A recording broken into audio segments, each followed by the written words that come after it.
the London College of Communication. And we heard a little bit about some of the work she does briefly earlier. She's been involved with HIV and AIDS organisations for over 30 years and has volunteered and designed for Terrence Higgins Trust, Red Hot AIDS, Sigma Research, National AIDS Trust and the National HIV Story Trust. As a volunteer, she was involved with numerous campaigns for gay men fighting AIDS throughout the 2000s and 2010s. She began collecting examples of UK HIV and AIDS graphic ephemera in the 90s and has built an amazing online archive to make this material more widely available. So Siân, over to you. If you can share your any slides you have, please. Yes, thank you.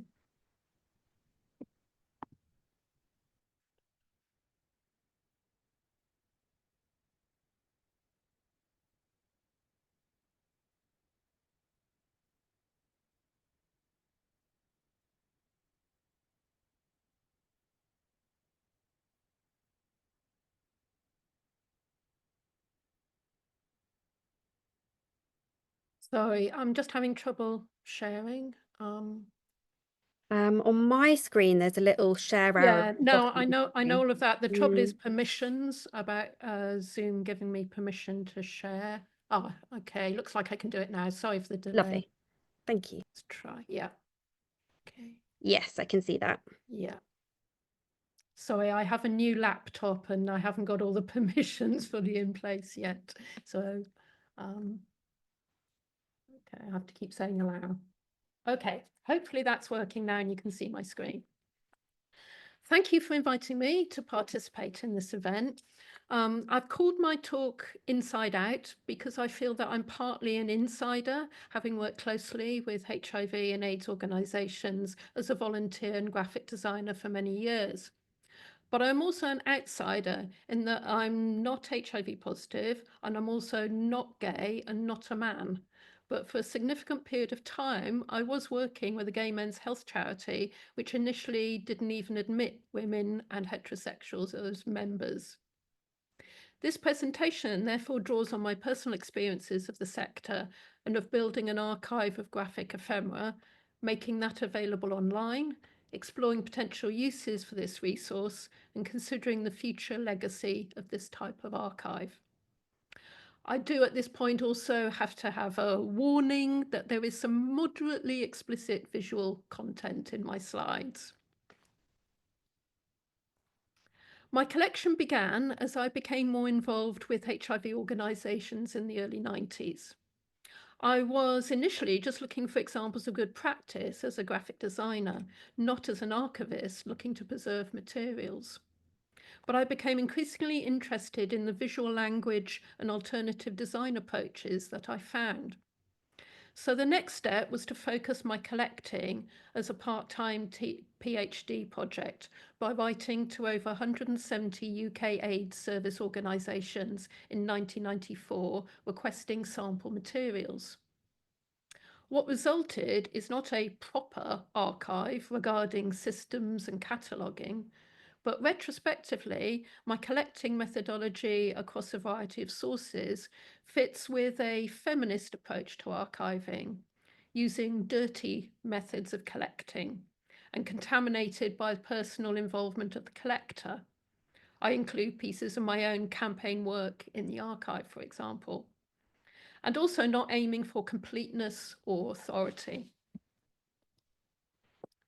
As a consequence of this approach, my archive now provides opportunities for comparing a range of both official and unofficial voices, government and charities, national and local campaigns, general public and highly targeted audiences, activist volunteer and health professional approaches. The preservation, documentation and accessibility of this content dictates who has control of the representation and framing of the story of the AIDS epidemic and its future communication. Every country and every community has had a different AIDS experience, which can be seen through examining ephemera. To give you a better idea of the collection, I will show just a few examples of how the artifacts illustrate some key themes and messages for specific audiences before moving on to look at potential uses for this type of archive. As well as their visual qualities, it is possible to use ephemera to track changing messages over time as the virus and its treatment evolved. In the early days, deciding to take an HIV test had pros and cons that needed to be carefully weighed up. And even official government leaflets talked about issues you might want to think about before deciding whether to take the test. The use of ominous question marks were a dominant visual theme. Texaco had made HIV tests compulsory for job applicants in 1993, and ACT UP's response used a visual language that deliberately tapped into a primal fear of needles with a sinister, vampiric, mad scientist figure, so that the overall communication comes across as strongly anti-testing, not just anti-Texaco, and reinforces the fear of taking an HIV test in general. By contrast, post-antiretrovirals, the message is completely changed in tone to actively advocate testing as an HIV prevention strategy. Establishing the normalization of condoms, especially for gay men, was an important message. Condoms' association with AIDS became so key that their use was also seen as part of the symbolic fight against the epidemic. The condom as an object was a focus of affirmative action and a packaged product that organisations could use as a brand touchpoint. The more unusual and eye-catching, the better. There were also innovative distribution methods. Condom packs were given out to men cruising on Hampstead Heath by gay men fighting AIDS volunteers, which also provided opportunities for peer education. These packs not only contained condoms and lube, but postcards and cruise cards that gave men strategies for negotiating safer sex, all in a wraparound sex survey envelope that could be returned to gather further audience insights. In 1996, 62,852 condoms were distributed this way in just 5 months. Siân, can I just see if the slides are meant to be moving? Yes, they are moving. Okay, they're not on our screens, so apologies for that. It says my screen sharing is paused, but I don't know how to unpause it. I'm not sure if our my colleagues can maybe help behind the scenes. I'm really sorry because That's okay. We could see the first slide, but just not yeah, but not I've been moving talking on. about Yeah, specifics in sorry. all of the slides. We will share it for you. No Okay, worries. my colleague Georgia will share it. I am trying to share now. Am I sharing Yeah, now? yeah, I can see that kind of poster with women. Oh, yeah. Yeah, it's moving Is through it going now. through now? Yeah, Okay, it is. I'm so sorry. I don't know why it was paused. No worries at all, but thank you. Okay. I'd got on to talking about condoms and okay, and then, yeah. Okay, comparing official government channels with locally produced materials highlights a marked difference in the use of language, both visual and written. The Soft Focus Health Education Authority leaflet aimed at gay men talks about digital intercourse and frottage, whilst the postcard set produced by Norwich Gay Men's Health Project is unambiguous in its use of vernacular language and illustration. And whilst the Health Education Authority seemed to think that diversity was just a matter of translation, organisations such as NAS, Big Up and Blackliners could employ culturally appropriate imagery and wording that made their interventions more credible and built trust with their intended audiences. Drug use and HIV transmission messages could take very different guises, but the sharing of materials was quite common. Leaflets produced in Manchester by Lifeline reappeared in London with Drugs Advisory Service Haringey details. And the trademark illustration proved a popular image amongst gay men, with a number of regional variations that included local information superimposed onto the posters or postcard formats. There was less information specifically catering for women with HIV, but Positively Women were an organisation that put out strong inclusive messages. The work done by grassroots charities, ethnic communities, drug users, gay men or HIV positive women are all a good example of the by and for approach. On the front of their leaflets, Positively Women stated, written for women by the experts, women. Gay Men Fighting AIDS also used the description by gay men for gay men, as a clear point of difference when they formed as a breakaway organisation from the Terrence Higgins Trust in 1992. Making use of volunteers and audience insiders, these charities were well placed to test and develop an appropriate tone of voice for discussing issues around sexual behaviour and lifestyles. This use of the visual and verbal vernacular of target groups was often innovative and sometimes controversial in terms of health promotion. And it was this type of learning that I was keen to observe and disseminate. However, by the end of the 90s, I came to the realization that I was not motivated enough to write a PhD that very few people would ever read. As a designer, my practice is about clear and simple communication. I wanted my research to be practical and helpful. It also felt too soon for in-depth analysis. I needed some distance as an insider and not to be still in the middle of the fight against AIDS. It was too difficult to look back and evaluate before effective treatments had even been established. The arc of the epidemic fully. I continued my volunteering and design in the field, but left the archive alone in boxes under my bed. But around 11 years ago, it felt right to revisit the collection. Enough time had passed, and there now seemed to be new interest in HIV and AIDS as a cultural and now historical subject. Software developments made building a website much easier than in the 90s, and this was a way to give the collection structure and purpose. Again, thinking as a designer, I focused my website categorization around two key criteria: subject matter, what was the message, and audience, who was receiving it. So after uploading over 1,700 images, I needed to work out a feature strategy and possible directions for the archive. And because I am primarily a graphic designer, not a professional archivist or a theorist, I made a diagram. I'm keen that the archive has practical and applied uses, playing to my strengths as a designer and educator. So the active and practice-based applications are what interest me the most. I'm inspired by organisations such as the Interference Archive New York, who make their handling collections easy to access, especially to community groups. All of the items in my collection were originally intended as pieces of communication, and even though the messages may have changed and the design formats evolved, they still have things to tell us. Every event and talk is a moment to update my analysis and reflect on what I've been trying to use the archive for, what types of audience engagement there has been, and the quality of these interactions, bearing in mind that this is a self-funded solo project with limited means for promotion. It is difficult to show leaflets and booklets in their entirety on the website. I am mainly just displaying covers, but with an aim to include more complete individual case studies in the future. But one side benefit of this is that people need to contact me to see more or request further information.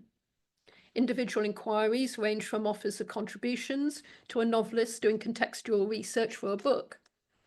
Many contacts have been with students and academic researchers who are coming at the topic from a range of different subject perspectives, such as health promotion, sociology, documentary photography, fine art, filmmaking, and advertising.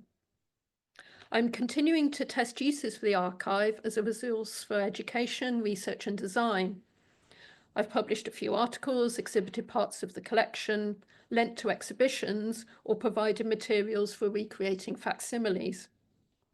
With the advent of 30 and 40-year anniversaries of AIDS charities, there's been increased interest in revisiting and displaying ephemera, with inquiries from a few organisations who no longer have copies of some of their own materials. Reaching outside the HIV community, I lent some items analysis at my university. This type of application is useful as it provides an opportunity to look at the materials through a different set of specialist eyes. When HIV is not the participant's primary subject, their focus on different aspects on the materials is interesting, but also reveals that many people do not have the contextual information to understand why and how these materials were originally produced. One key aim that I have is to use the archive as a way of informing current and future health promotion interventions. When campaigns are in development, making a selection of past materials available can be a useful discussion point. For example, in creating a chemsex campaign for gay men, or running print workshops with HIV-positive women. Having a range of visual examples to react to helps non-designers articulate their ideas more clearly and accelerate the idea generation process. Part of my exploration of working with how to make connections and developments more apparent, using my information design skills to find ways of representing and distilling content. I produced the 2 display format posters on the left for an event for health professionals organised by St George's Hospital Medical School.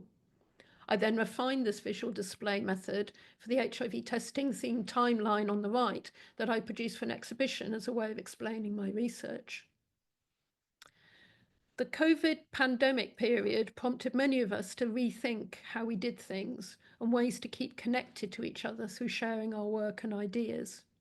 For me, it was an opportunity to test how to facilitate a different way of using my archive materials. I set up a separate web page and over a 2-year period invited a guest curator each month to select an item from the archive as a prompt and share their reflections, memories, and insights. Each month I promoted the feature on social media, enabling me to also tap into the guest curators' networks. I'm so grateful for the generosity of the 22 contributors who shared their stories publicly in this way, as they provided many more rich layers of background, contextual meaning, and personal impact to the collection. By discussing the materials with diverse interest groups, such as researchers, health professionals, designers, artists, academics, archivists, and activists, different stories and interpretations have emerged from the ephemera, and I want to continue to find more opportunities for this to happen. My collection came about through identifying a need to locate and archive examples of design practice across all communities that were affected by HIV in the UK in order to examine what can be learned from their unique responses to the epidemic. Libraries that hold the remaining archives have tended to be mainly accessed by specialist academic researchers, and there are not so many published sources that show what original campaign materials actually look like. So having mine and other private collections included in the new HIV archive survey that Chris Olver spoke about earlier is really significant for me. Being able to examine the visual language and design content of HIV and AIDS graphic ephemera is a great way to reach out to new audiences, yourselves included, and your input is very welcome. Thank you. Thank you very much, Siân. That was brilliant. Really, really insightful and different way of looking at things. And I think for those of us in the institution, kind of usefully challenging to the ways we normally do things to really think differently. So we are going to go on to the next paper. So we now have Niamh, who qualified as an archivist in 2022 and has since worked at various institutions across London, predominantly working with collections which represent people and communities typically excluded from traditional archives. Niamh is currently the Project Archivist at Bishopsgate Institute, working on the Terrence Higgins Trust Archive, a role funded by Archives Revealed. So really excited to hear more about the work to increase access to this collection. So over to you, Niamh, and if you can try and share your screen and maybe we'll check that the slides are moving. Great, thank you. Hi, everyone. I'm going to try and seamlessly share my screen now. Let's see if it does it seamlessly. Am I screen sharing? Is that working? You've started screen sharing, but it's not showing it yet. So, oh, okay, yeah. Yeah? Yeah. Can you see it? Right. Let me, Yeah, it's not currently in PowerPoint view, but it is there. great, okay. Oh,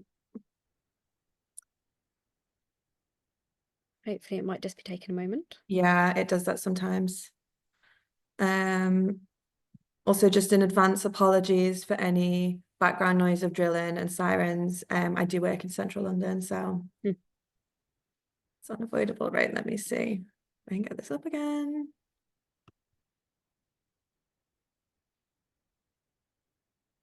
Oh, this is a bit annoying. Right, My colleagues, oh, okay, I can see it now. great. So, Do you mind just trying to share, to change the slide just to make sure we can scroll through yes. them? Thank you. Yeah, there we go. Yeah, lovely. Thank you. So yeah, I'm Niamh. I'm working at Bishopsgate Institute, and I'm cataloguing the Terrence Higgins Trust Archive. So I'll start with a little intro into the Terrence Higgins Trust for anyone who may be unfamiliar. So Terry Higgins was one of the first people in the UK to die of an AIDS-related illness. He died aged 37 on the 4th of July, 1982, and in tribute to him, his partner and friends created the trust in his name. So it was established with the intention of preventing others from having to suffer the way that Terry had. And from the outset, THT focused on raising funds for research and awareness of the illness that was then called gay-related immune deficiency, or GRID. So about a year after his death, there was a public meeting at Conway Hall organised by London Lesbian Gay Switchboard to discuss GRID. And after that, the trust was reborn as a formal organisation as the Terrence Higgins Trust, with a constitution and a bank account. That following November, the trust was a limited company with a board of directors, and by January 1984, it had gained charitable status. So from the get-go, it provided direct services immediately, including the helpline, buddy services, home help, counselling, drug education and sex education, amongst others. It was the first charity in the UK to be set up in direct response to the HIV epidemic, the largest in Europe, and has since been working to spread awareness, eradicate stigma, and support those living with or impacted by HIV and AIDS. So the archive came to Bishopsgate in 2021. Some work began on cataloguing it in 2022. And then they were awarded with a grant to catalogue the collection from the National Archives Archives Revealed programme. And I was then hired to work on the collection. It's a massive collection. It came to us in a bit of a jumble with also various gaps missing from certain periods, particularly the early years. So one of the first hurdles really has just been trying to arrange it in a coherent way and also try and connect the dots with those gaps. With regards to what's in it, like I said, it's massive. It spans across organisational and governance records, campaign material, posters, ephemera, which also includes condoms and lube. One of the first collections care issues that I had, or that I'd come across with this collection, was when a sachet of lube had leaked on a lot of pamphlets, which were thankfully salvageable, but yeah, not something you get in your typical archive collection. We've also got badges, banners, material relating to fundraising, particularly a lot on celebrity support and endorsement, material relating to sexual health, conferences, awards, and there's a lot of audiovisual material and a lot of photographs. The London Lighthouse Archive is also partly included in this archive because the two organisations merged in 2000 as well. So as well as obviously capturing the history of the organisation and all the amazing work it's done, this collection also serves as an incredible holistic resource to map the AIDS crisis in the UK and everything that came with it. It is, of course, I think, important to acknowledge, like with any big institutional or organisational archive, it's only one piece of this history, which is viewed through the lens of the organisation. And so the significance of it being housed here at Bishopsgate Institute, where it lives amongst so many other similar collections, with many individuals and groups assisting across these collections, means that they're in dialogue with one another. You know, they help to fill in gaps or offer alternate perspectives. So like this photograph of that public meeting at Conway Hall, which is in the Robert Workman archive that we have here. Also, since I've been working here and working on this archive, we have had a few other smaller collections come in from people who either worked with THT, volunteered with them, worked in tandem with them, or were doing very similar kind of AIDS activist work at the time. again, these collections just serve to provide alternate perspectives and kind of consolidate and enrich the THT archive as well. And I'm going to touch on that a bit further on, but I just want to start with highlighting a few different aspects of the THT collection that I think map different parts of the AIDS crisis. And I think it's also interesting to think of the significance of like why these records are so prominent in the collection, why they've been kept, and maybe what they represent. So raising awareness around HIV and AIDS often meant responding directly to particular aspects of misinformation or hysteria. One example was the fear of contracting the virus through kissing someone. So these two posters, both made by THT, 20 years apart. I think the first being maybe one of the most famous ones they've done, with the tagline, "No risk in a kiss." The statistic in the second poster is maybe sadly a reflection of how, you know, these stigmas and ignorance can persist, and demonstrates the need to persist with these kinds of awareness campaigns as well. So there was also particular hysteria and fears over contracting the virus from drinking as the same chalice as someone infected.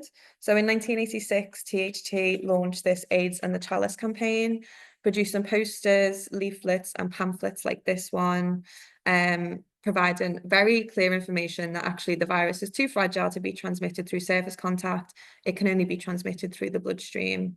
I chose this one in particular because it feels very different from a lot of the other stuff. I mean, especially the stuff Siân showed in her presentation, that was often very hypersexual. And I just found it really interesting with this particular campaign, how they were very careful with the language and imagery they used in these records, and thinking, you know, making sure they appeal to the audiences who would be most impacted by and most susceptible to this particular hysteria and misinformation. So there are also a lot of records in the collection that are much more personal, feel much more emotional, and I think they capture the very human side of the AIDS crisis that was so often disregarded by mainstream culture and media at the time.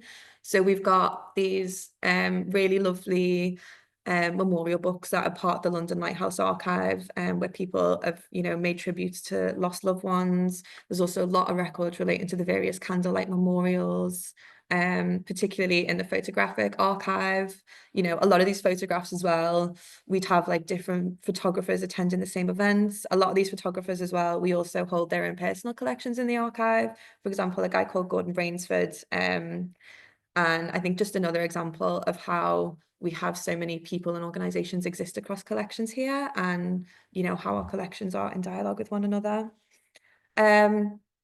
So again, just kind of touching on, there's a lot of records of celebrity support and endorsement for THT, which I guess could often be really powerful in eradicating stigma. I mean, I think one of the most famous examples is, you know, when Princess Diana was holding hands and hugging people with HIV and AIDS, and that just had a huge impact on public perception.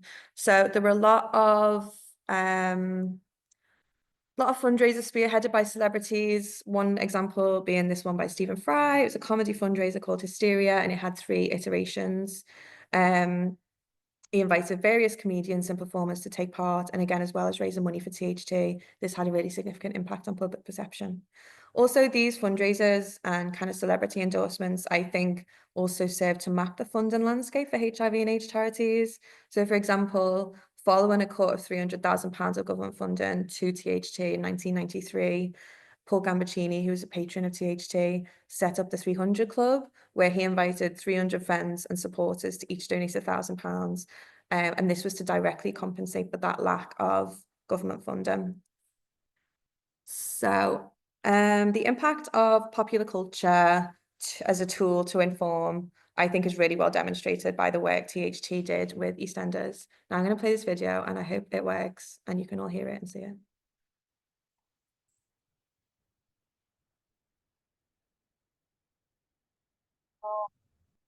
What are you doing? No, you're not. You're leaving right now. I'm halfway through serving them. I don't care. I want them out of there. Mrs. Mitchell, don't you think you're being a bit extreme? Who asked you to stick your nose in? Yeah, but, I mean, they've done nothing wrong. They should be allowed to drink in it. Nigel, you always were a stupid boy, but I never thought you'd be so dim as to cross swords with me. Come on, Mark, there's other pubs in Walford. No. I'm not drinking here. This is my pub. I say who drinks in here and who doesn't. Now get out of here before I have the law on you. Why are you doing this? What have I ever done to you? You know. No, I don't. You've got AIDS, Mark. And I won't have that sort of thing in my pub. I haven't got AIDS. I haven't got AIDS. You don't believe me, do you? You're meant to be my friends. Yet not one of you has got the guts to come up and ask me straight if I've got it or not. I haven't got AIDS.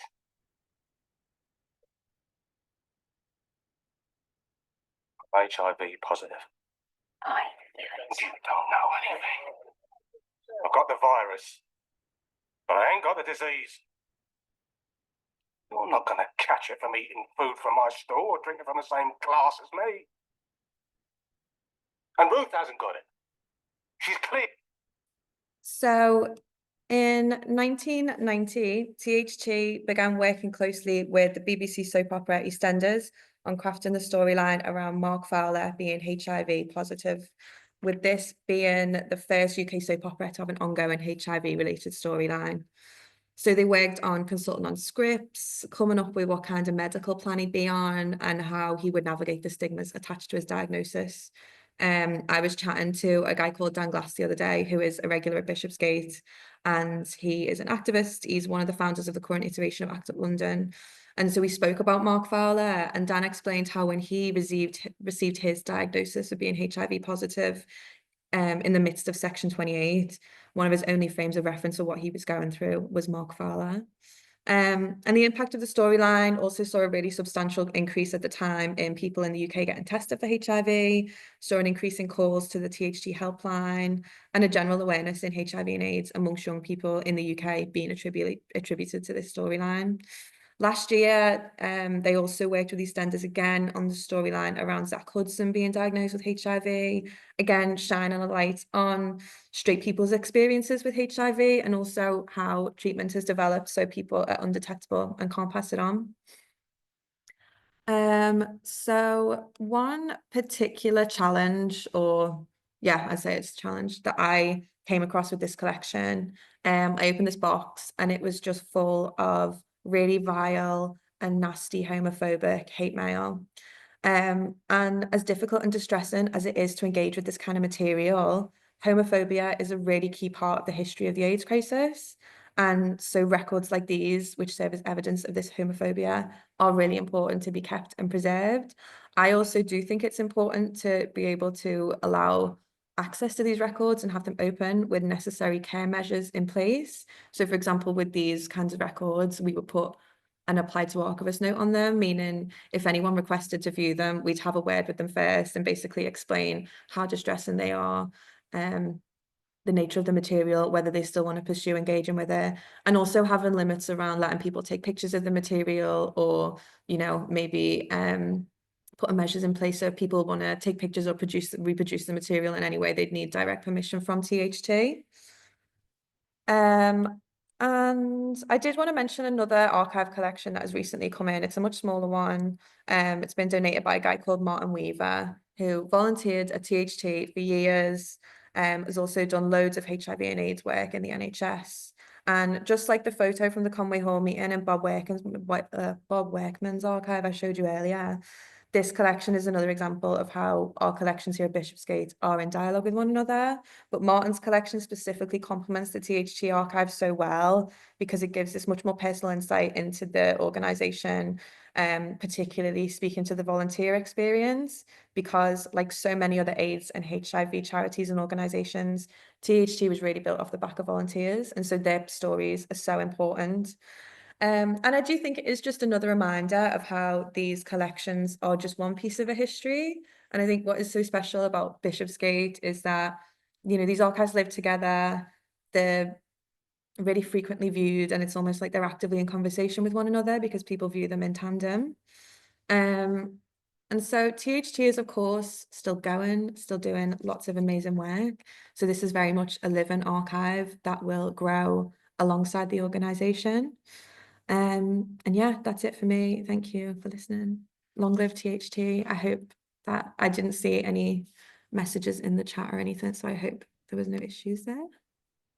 Perfect. Thank you very much. Yeah, actually, one of the Q&A questions we did have was about was material still being collected? So you addressed that well just there, saying it's a kind of living collection. So that's really, really positive to hear. Okay, so we're going to go on to our next panelist for now, and then we'll hopefully do a few questions. So there is a bit of time to get any remaining questions in the Q&A box. So do feel free to do that. So now we go on to our panelist, Darren Knight, the Chief Executive of George House Trust, a HIV support charity based in Manchester and operating across the Northwest. Darren's been with the organisation for the last 4 years and led the development of an 18-month heritage lottery bid to mark 40 years of HIV activism across Greater Manchester as part of the George House Trust's 40th anniversary. So really looking forward to hearing more about this project. Darren, do you want to share your slides and then we'll go over to you, or are you just, have you got slides? Sorry. I've got slides, yeah, I'm just opening it up. Wonderful, thank you.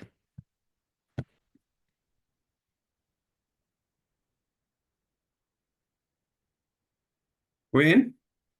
Yeah, I can see those. Do you mind just trying to switch between slides just to make sure the next one's working? Yeah, perfect. All right. Over to you, Darren. Fabulous, thank you. Yeah, so I'm Darren Knight, I'm from George House Trust. I think what's really important for me to say, we wanted to do the view from up to north, and I'll come on to that in a second. But as was mentioned in the introduction, you know, this is part of our 40th anniversary because we are 40 next year as a charity. But this archive, our approach to the archive is really so much bigger than us. It's about all those organisations, grassroots groups, everyone that's been talked about today, policy developers, Manchester City Council, all those kind of people. So it's really important that it's seen beyond George House Trust as well for us. And it's been absolutely fascinating listening to colleagues speaking this morning. I really liked how Niamh got in about the collection care for lube, which is an occupational hazard for us working in this sector. But yeah, it did make me smart. Anyway, so I want to start with where it all started for us. So George House Trust was established in 1985.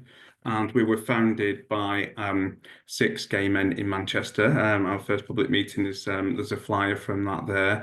We were originally set up as Manchester AIDS Line. And yes, so and we changed our name to George House Trust in 1990. Unlike Terrence Higgins Trust, our name was not from, our charitable name was not from somebody who died due to HIV-related illnesses, but was the name of the pub that we were housed above when we moved to the building when we changed our name. So yeah, the origin story is a little bit different for us on that one. But yeah, one of the images in here, you can just see the handwriting is from one of our logbooks from back in 1985. So we took our first helpline call on the 8th of July 1985 as Manchester AIDS Line. I just wanted to include a nod to those logbooks, some of which we used to inform Russell T Davies when he produced It's a Sin, when he wrote It's a Sin, which I'll also come on to in a bit. Right, so why are we doing it? So we decided to do this archiving project specifically because we wanted a northern lens to look at archives around HIV and AIDS history.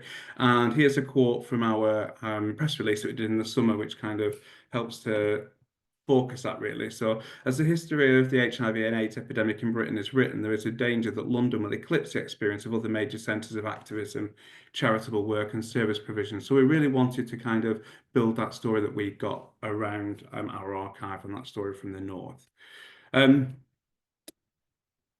Earlier this year, the then Director of Public Health in Manchester wrote a public health report for the year and focused wholly on HIV and the AIDS response in Manchester specifically. It's an absolutely fascinating document. I only wish that they'd done the work before we'd submitted our Heritage Lottery Fund bid who's funded this project, because it would have made my life a lot easier going through that process. But it brought together stories of people around at the time in the early 80s, working in health, setting up charities, grassroots activists, everybody coming together to share their history and reflections of that time, and then bringing it up to the current day and kind of really talking about where we're at now and the progress made and all those kind of things. I've included a link to the report so that people can have it after the slides are shared when this presentation is distributed, but it is an absolutely fascinating piece of work and something I just really wanted to make sure I touched on today, and will be forming part of our archive because there's some amazing stories in there. Our early days, which kind of informed what we're doing, were littered with the stigma, hate, discrimination that really kind of is centered everybody's presentation so far today. James Anderton famously quoted that gay people are still in a cesspit of their own making as a result of HIV diagnoses. We had the big story in Manchester Evening News around ambulance men who went to pick up somebody after an accident, found out that they were living with HIV, and they basically decommissioned the ambulance. All the clothing, anything that was in the ambulance was sent to be destroyed. And this is really what kind of informed people's attitudes and what we're still dealing with today as HIV stigma, and we can't lose sight of that. And these pieces have recently been used as part of a small exhibition in the Kimpton Hotel in Manchester to mark World AIDS Day 2024, where we're looking at headlines and phone lines, the HIV response really through a Mancunian gay lens. So if you're in Manchester and you fancy a nice little tipple in the refuge, please feel free to pop in and have a look. It's on for the next 30 days. But storytelling is at the heart of everything we want to do. And I think that what's really important for us is that we want to liberate everything that we've got, whether it belongs to us or it belongs to others, or people that access support for us, our partners or other grassroots organisations over the years that we've managed to bring together. And there's an example of a display of the UK AIDS quilts, of which George House Trust is a partner, in that on the left-hand side here, left for your information, kind of that is such an important part. And I know I've got colleagues speaking about that this afternoon, but we used a digital version of that a couple of years ago, which was really well received. And there is now the digitized images of the quilts, which is such an important part of the history. There's also just a newspaper actual copy of the newspaper front page from the Advertiser up in Manchester around a local councillor who shared their HIV status in 2009. That person is one of our founders at George House Trust, but also works for us still. So he's got some stamina as that bloke, Mr. Fairweather. But yeah, so lots of stories. And as I mentioned earlier, Russell T Davies used our logbooks that we have from back in the 80s to inform It's a Sin, which was an absolutely amazing dramatisation of the early HIV story, and really kind of put it into the kind of, well, it got people talking about it in living rooms, didn't it, after it hasn't been taught for such a long time. So I think it was a really important groundbreaking piece. And Cheddar Gorgeous, who's a drag queen who was featured in RuPaul's Drag Race a couple of years ago, actually did an outfit around ACT UP, and use silence equals death as pictured here, and getting it into young people's discussion is so important to make sure that people remember and are fully aware of the fight that's led us to where we are today as well. So bringing it into that current popular culture, I think, is massively important. So our archive project is still relatively in the early days. I know that our project worker is here today, so and I'll refer to him in a second, but there's a range of things that we're going to be doing. So we've got a physical and digital archive to be hosted by Manchester Archives, and they've been absolutely pivotal to us doing this work. They've supported our bid through the outset and committed a lot of additional worker time for us, including training and support and promotion and events, which has been absolutely fabulous. We've got 80 boxes and files of physical archives, plus loads of t-shirts. I heard a colleague mention earlier about the t-shirts. And then we're archiving 1,000 digital components as well as part of that. So it's absolutely significant for us. There's an oral histories project element to that, focused on those hidden voices and listening to colleagues speaking earlier about those seldom heard voices. And, you know, kind of it's really important that we bring it through that diaspora, trans voices, voices of women, and the voices of allies that were maybe working on wards or caring in the early days, and families and friends as well. It's such an important element. We've got to prioritise those stories, as I've said, and we've got an events programme throughout 2025 to coincide with our 40th anniversary, but wholly not based on our 40th anniversary. We've got education and information outputs, and we have an exhibition. We've just appointed a freelance curator to do that, which is a really exciting piece, and they're currently doing some co-design and engagement around that at the minute. And then we've got an independent evaluation to look at our reach, the impact of all of this work, understanding what changes really mattered, really important to us at George House Trust. So co-design and inclusion, as I've touched on, is really, really, really important to this, and it's at the heart of everything we're doing. It ultimately is all about the people living with HIV, whose stories we're telling, where the resources have come from, where that information has come from. We established a project board a long time ago now, it seems, probably about 18 months ago, to get going on this, with a range of stakeholders, both internally and connected to our organisation as people who've accessed support, volunteers, leaders, people who've been involved with the organisation for a long time, but also people externally, archivists and lots of other different voices. And then we've established a community steering group now. The project's got going, who have a leadership role in making decisions about where things are, you know, what things are done, you know, how it even looks, the branding of the initiative, and the kind of all of the things associated with the imagery around it as well. We're recruiting and training archive volunteers, which has been massively important. We've had a really positive response for that. Getting those set up digitally and all that kind of thing is all those kind of additional things you've got to think of, which we're going through at the minute. And then recruiting and training peer interviewers, particularly for the oral histories and aspects of the project like that. So it really is taking a whole village to deliver this project, which is really, really exciting. And so what's happened so far? The training has started for cataloguing and transfer. We've got lots of boxes emerging around the office now, getting ready to be transported to Manchester City Council, which is really good, because it means that we don't have the worry of the building burning down and anything bad happening to them as well, which is incredibly stressful sometimes, considering the legacy and importance of some of the social stuff that we've got. I mentioned IT access. We've got to make that available to volunteers so that they're able to use all the systems, and then equipment purchase for taking those oral histories and making all that, as well as an element of our website being developed so that we're able to link through from that as well, so people landing on us will actually be able to get to the archive. We've also got all those conversations happening about, if we refer back to a logbook that I showed you earlier, you'll notice that with all names mentioning that, some pages it's got personal details, how we actually present that and make that available to the public so that we don't inadvertently reveal people's identities is an interesting aspect of this project as well. But, you know, it's really important to say a massive thank you, because this has really been a team effort for Greater Manchester, and it's really positive with Greater Manchester City Council working really closely with us. But ultimately, at the heart of everything we've done has been people living with HIV and our allies supporting the project.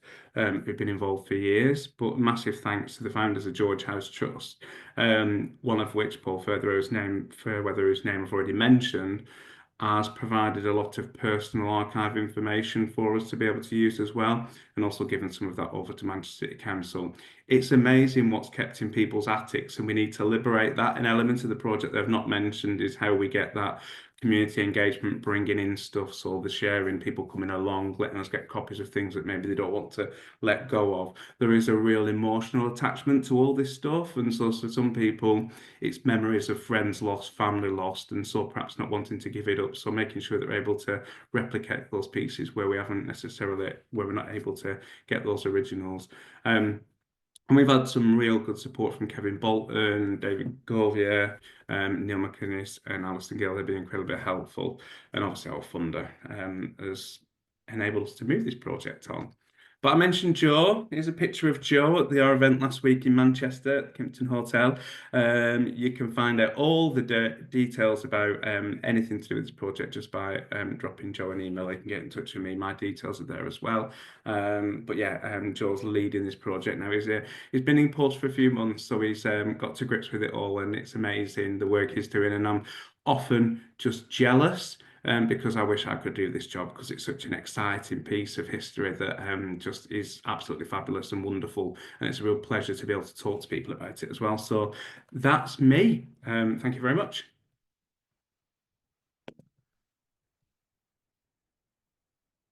Wonderful. Thank you very, very much, Darren. That was a brilliant insight. And I love the phrase you said about liberating things from people's attics. So yeah, good luck getting some of those collections and building trust with those individuals. Lovely to see as well the kind of embedded inclusion and consultation in creating the project. So we do have a little bit of time for questions. So let me just have a look what we've got here. So we've got a question about the kind of the homophobia in some of the records. So Niamh, this is, I guess, for kind of for you, but I think a really interesting side of things that maybe we don't always consider, and we think about how important the community voice is, but actually it's important to show what people were fighting and how tough things were. And I think working with government collections, which contain a fair amount of homophobia, you know, it's really interesting to hear how you're dealing with that. So someone has asked the kind of the homophobic hate mail referenced, is it available online, and how do you manage access content warnings? I mean, I think you kind of slightly addressed that, but I wonder if you could. Yeah, so I haven't ignored all your questions. I've written answers to them. I just wanted to wait till the end so I could answer them all. So yeah, that one was from Natasha. No, it's not going to be available online. That is not something I would consider digitizing to have accessible online, because once it's online, you just don't know how it's going to be used, what context it's going to be used in. I would only want that to be accessed physically here at Bishopsgate Institute. To be honest, most of our digital collections are not online. We have them like on our own server, and people can come and view them here digitally, and you know, you can request to have a digital copy sent and things like that. But with these kind of records, absolutely not. No. I might just breeze through some of the other questions that were for me, if that's okay. Yeah, please go. So Chris, your question about additional collections, are we likely to collect them? Yes, like I said, there are kind of gaps in the collection, and you know, there's drips and drabs relating to the different organisations that merge with THT, but there's not loads. We're defo open to collecting them if they come in, but you know, it's just a case of them getting in touch, really. So there's a few things with THT where I've been in touch with them, where like the other day they got in touch saying, oh, there's this photographer who took loads of photographs of THT in the 80s and 90s, you know, could they maybe donate it, or would you want it? And we said yes. I've kind of said to the photographer, look, do you want it to be part of the THT photo archive? Do you want it to sit as your own kind of standalone collection, maybe as like a sister collection? So yeah, very open to taking additional stuff related to THT, well, and having conversation, whoever, it depends on who's donating it, on what they want from it, really. And then what was the other question? Virginia, you asked me about the minutes of the management board of THT from the early days.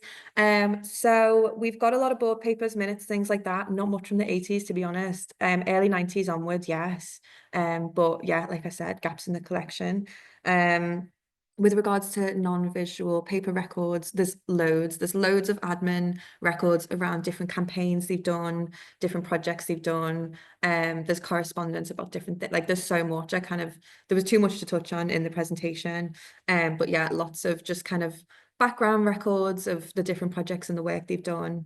As regards to any overlap in TNA, I'm not sure. That's maybe a question for TNA. And I think, what was the other one? THT was a collection, a gift to Bishopsgate. How does the copyright work? So THT retains all of the copyright. To be honest, we give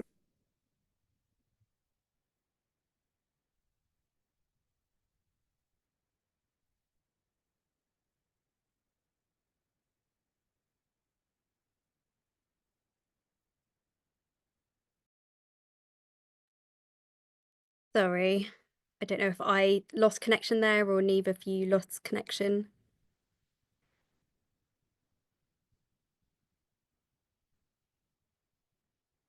Oh, have I? Did I cut off? I wasn't sure if it was me or you, but you certainly did for me. So Oh, I think okay. we were just talking about Sorry, the if I missed collection. anything and anyone wants me to repeat anything, yeah, just pop it in the chat or the Q&A. Okay, thank you for Oh, sorry, addressing. I'm just seeing it now. Niamh, have I spoken to Lucian? Sorry, I'm just catching up on all your messages in the chat. I think that's, yeah, I think you've Oh, sorry, it went addressed. to red. Yeah, I think you've addressed lots and lots of the questions, so thank you very much. We are possibly going to run over just slightly, but thank you for covering all of those. So I think there was a question earlier, more kind of aimed at Siân, about someone who was interested in kind of regional records in your collection, and how they could find out more, kind of thinking about dialect as well. So we have got someone from Lothian Health Services Archive who said there are records there as well. But I guess if anyone's interested in learning more about the collections, what do they do? How do they get in contact with you? Okay, thank you. Yes, obviously Lothian would be the place to go for a really comprehensive, but I did just find one quickly on my website, which I thought was a really interesting example, which was a leaflet produced at a Scottish prison, because the Scottish Prison Service originally produced an official government information about AIDS, which was sort of 6 pages of basically continuous dense text aimed at Scottish prisoners whose literacy levels were probably a lot lower than the normal population. So they did their own version in more of a sort of cartoon strip style, and it's full of local vernacular and dialect. And I think it's a really nice example of where the official information was just not fit for purpose at all. So people sort of took it upon themselves to translate it into references that people could understand. So I did drop that in the Q&A to answer that inquiry, but I'm sure there's loads more in Lothian.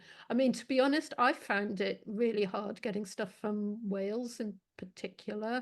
There seems to be not so many, but obviously there is Welsh language material available as well, which I have some of, but yeah, that seemed to be a lot harder to get hold of. So if anybody knows of any, then please do get in touch with me. The link to my website, I think, is in the biographies and the general information about this event. So you can always contact me through the website. There's an inquiry form on that you can fill out if you need to get in touch with me.